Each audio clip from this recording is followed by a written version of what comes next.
Hi, I'm Dr. Richard Usatine, a family physician and lead author of Skin Surgery, a Practical Guide. During this program, I will cover the principles of electrosurgery and then demonstrate how to perform the most common office applications of electrosurgery. Electrosurgery is used in skin surgery to destroy benign and malignant lesions, to control bleeding, and to excise tissue.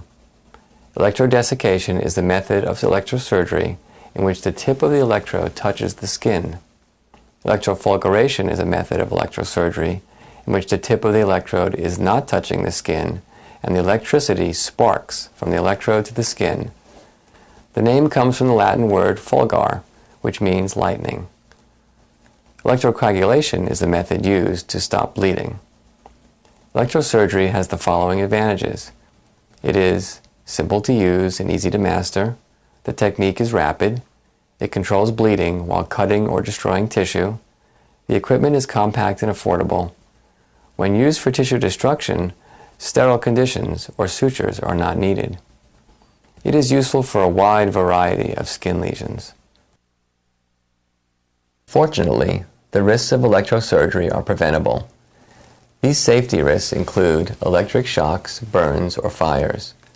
As with any surgery, scarring may occur. Hypertrophic scars are more likely to occur if too much power is used. The smoke may carry viral particles, so that a smoke evacuator should be used when treating warts. Electrosurgical artifact can be seen at the margins if it is used to excise tissue for a biopsy. I will demonstrate the use of a scalpel for biopsies and then use the Hyfrecator for electrocoagulation.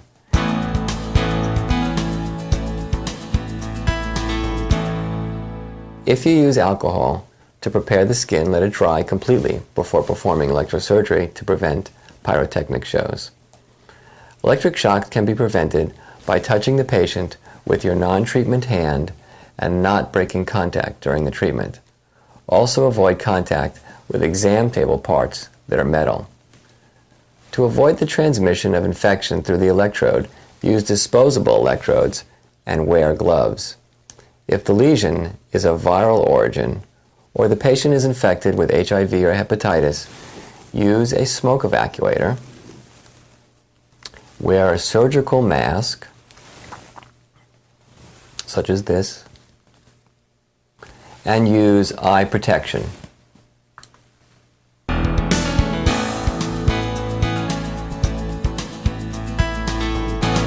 The most important treatment principle is to use the minimum electrical power needed to create the desired effect. In this program, we will provide you with suggestions about which power settings to use. The power settings are measured in watts and visible on this instrument.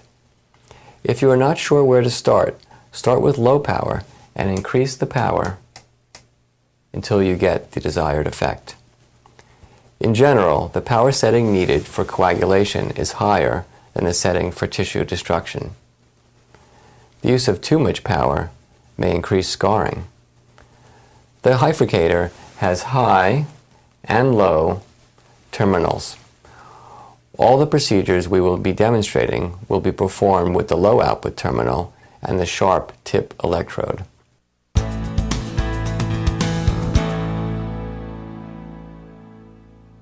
We will begin with the demonstration of the treatment of benign skin conditions. Cherry angiomas are benign lesions. Patients may want them removed for cosmetic reasons.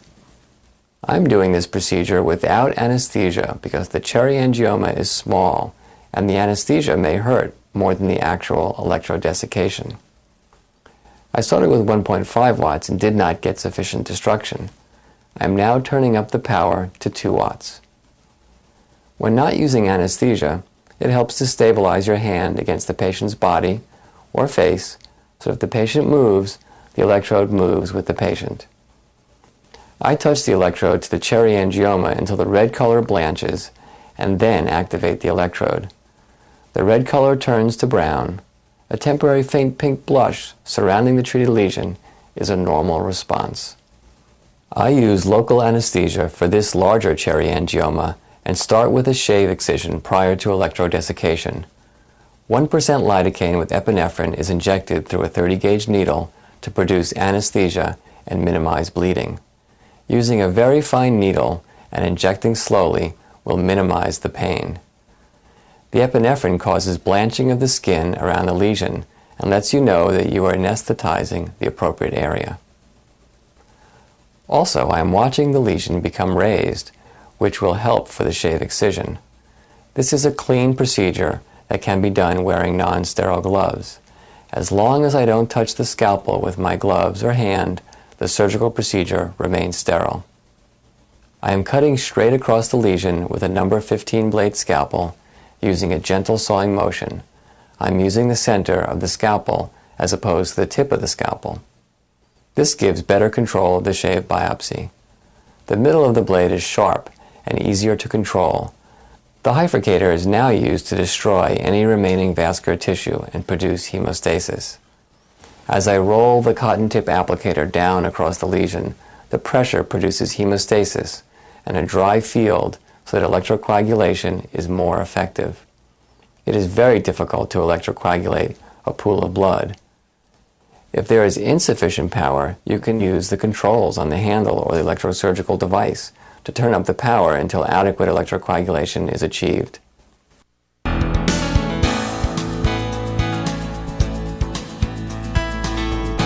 We use the sharp electrode to treat facial telangiectasias.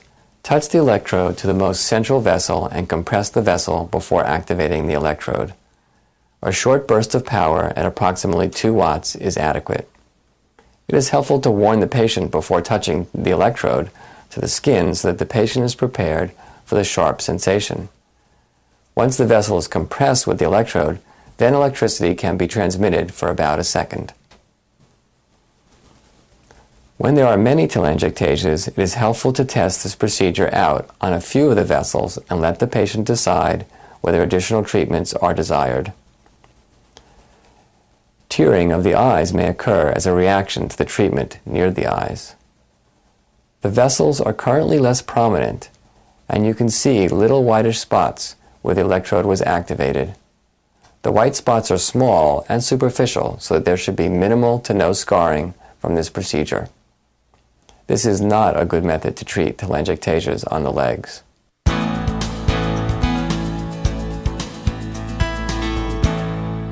This simple benign seborrheic keratosis may be destroyed without sending tissue to the pathologist. The area is first anesthetized with 1% lidocaine and epinephrine.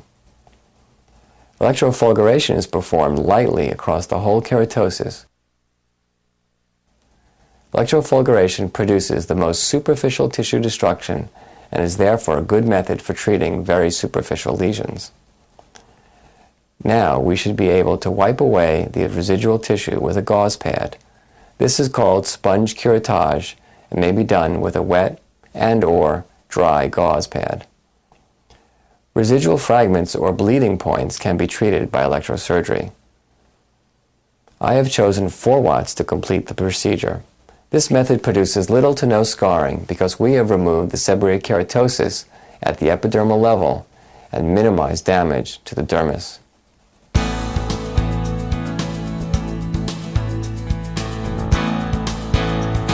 The treatment of viral warts is similar to that of seborrheic keratoses. Warts may penetrate more deeply into the dermis, so that additional power is needed for electrodesiccation.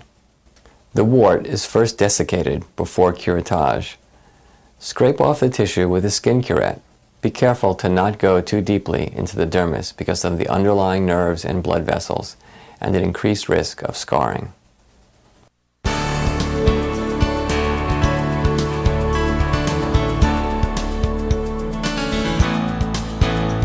Electrosurgery is best for numerous tiny skin tags. They may be treated quickly in one visit. The lesions dry up and fall off over the next few days. 1 to 3 watts are applied for less than 1 second. If the lesion is unusually large or looks suspicious, it should be biopsied and sent to pathology.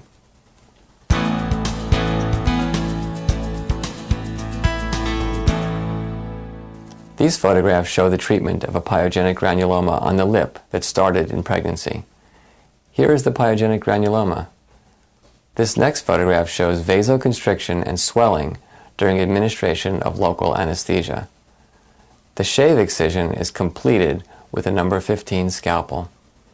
This image shows electrocoagulation with the Hyfrecator and a disposable electrode.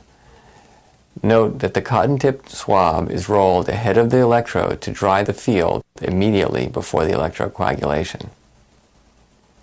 Here is the full electrodesiccation of the base of the lesion and complete hemostasis.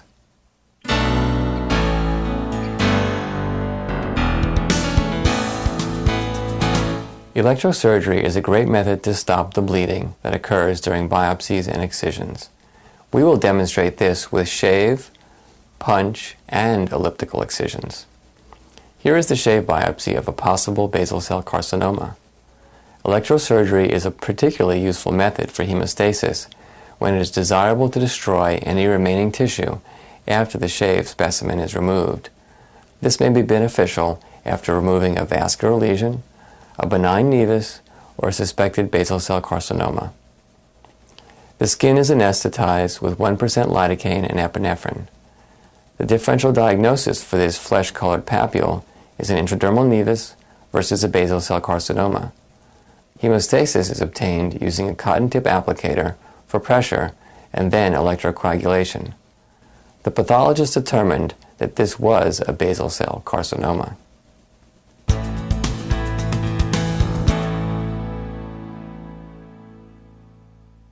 This 6 mm punch is rotated back and forth between the fingers while the pressure is being placed against the skin. The punch biopsy specimen is removed by snipping off the core at the base with iris scissors. Good hemostasis can prevent hematomas, infections, and dehiscence. The lack of bleeding makes it easier to visualize the skin edges while closing the defect.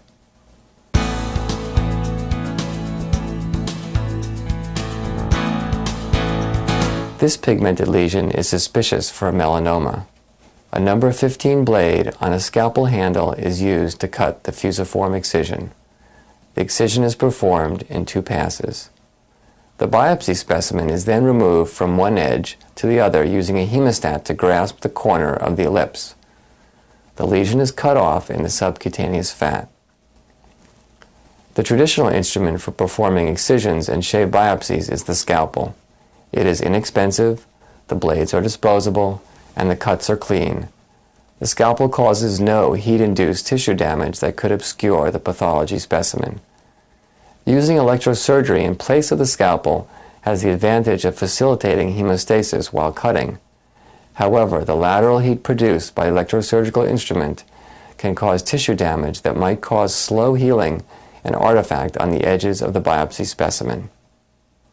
The Hyfrecator is used to stop the bleeding before the skin is repaired. Pressure with gauze may dry the field so that electrocoagulation is more successful. Bleeding vessels can be touched directly with the electrode. In this case, the handle is covered with a sterile sheath so that the operator may continue to use his sterile gloves to sew up the lesion. Sometimes the electrocoagulation needs to be repeated after undermining the skin. The ultimate goal is to have a dry field prior to repairing the defect. This may prevent a hematoma, infection, or dehiscence of the wound. The final pathologic diagnosis was a melanoma in situ.